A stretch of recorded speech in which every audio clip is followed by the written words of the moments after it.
Hello everyone, আপনারা সবাই কেমন আছেন? তো আজকে ছিল বরের ছুটি। তো বর বলল তাড়াতাড়ি রেডি হও। তো বরের কথা মতো আমিও রেডি হয়ে গেলাম। আর দেখো আমি রেডি হয়েছি আর আমার বরও রেডি হয়েছে। এখন আমরা বেরিয়ে পড়েছি। আর এই শাড়িটা পরে আমাকে কেমন লাগছে সবাই কমেন্ট করে জানাবেন। আর দেখো আমরা বেরিয়ে রিক্সা নিয়েছি।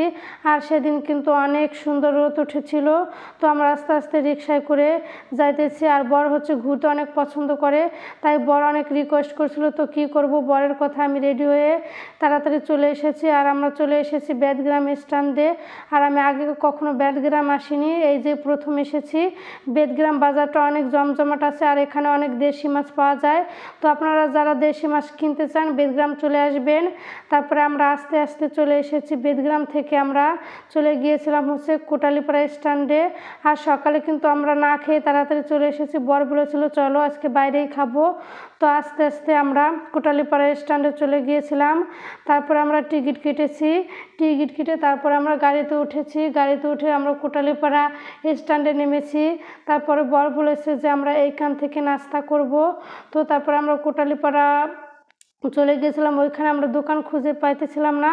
তো রাস্তার পাশে দেখো একটা দোকান, সেখান থেকে আমরা নাস্তা করেছি। নাস্তায় ছিল রুটি, ডাল আর সাথে ডিম ছিল।